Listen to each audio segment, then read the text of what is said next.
The war between the United States, Israel and Iran has now reached one of the world's most critical energy choke points, the Strait of Hormuz. About 20% of the world's oil supply passes through this narrow waterway. And now, Donald Trump has proposed a dramatic solution.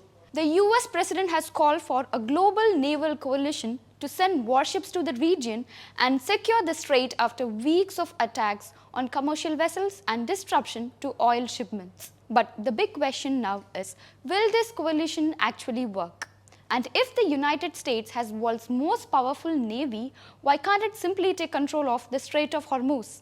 Here's a quick look at why it's not that simple.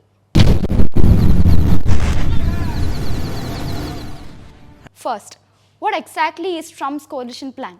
Trump has asked major powers including China, Japan, South Korea, France, the United Kingdom and other NATO allies to send naval ships to help escort tankers and keep the strait open. In a message posted online, he argued that countries that depend on oil passing through the strait should contribute warships to protect it. The US, he said, would provide major military support.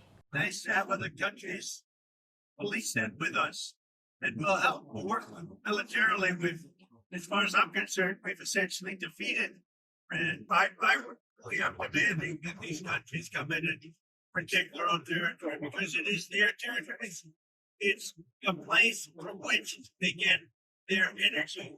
Trump also warned that NATO allies face a very bad future if they refuse to help secure the passage. The idea is simple in theory. A multinational naval force would escort the tankers through the strait, deter Iranian attacks, and ensure the global oil supplies keep flowing. But in reality, securing the Strait of Hormuz is far more complicated than that. At first glance, it may seem easy. The United States Navy operates 11 aircraft carrier strike groups, hundreds of warships, thousands of aircraft, and advanced missile systems.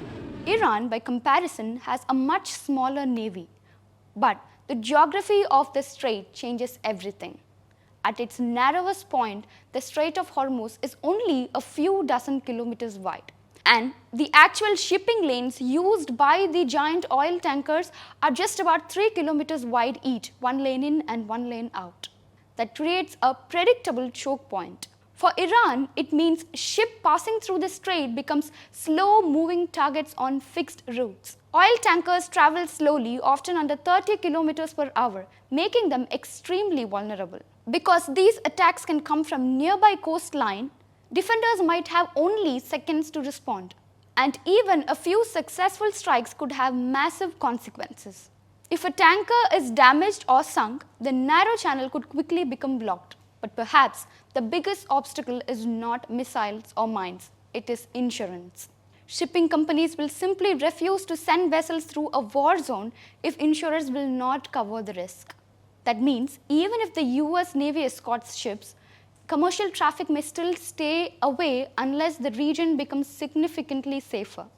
To truly secure the strait, the United States would likely have to destroy or neutralize Iran's ability to launch attacks from the land, which is a much larger military operation. Now, how have the countries responded? So far, no country has publicly agreed to send warships for Trump's proposed coalition. Several key US allies have already declined.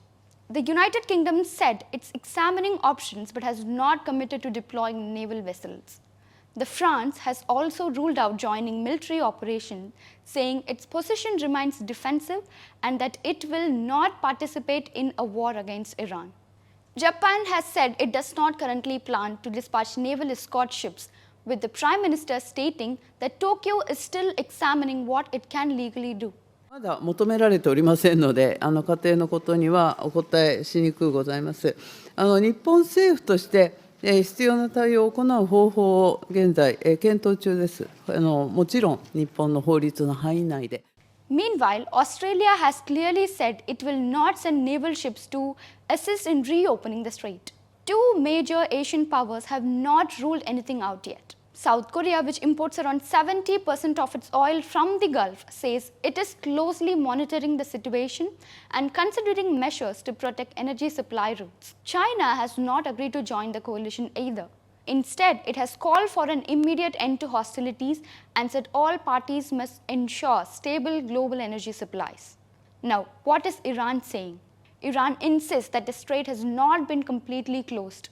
Iranian officials say it remains open for international shipping, but not for ships belonging to the US or US allies. Iran's new Supreme Leader Mojtaba Khamenei has suggested that the strait could remain restricted as leverage in the ongoing conflict. Meanwhile, Iran's Revolutionary Guard Naval Commander Ali Raza Tangsiri has dismissed US claims that Iran's naval power has been destroyed.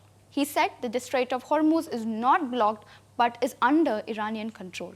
For now, the Strait of Hormuz remains one of the world's most dangerous maritime flashpoints.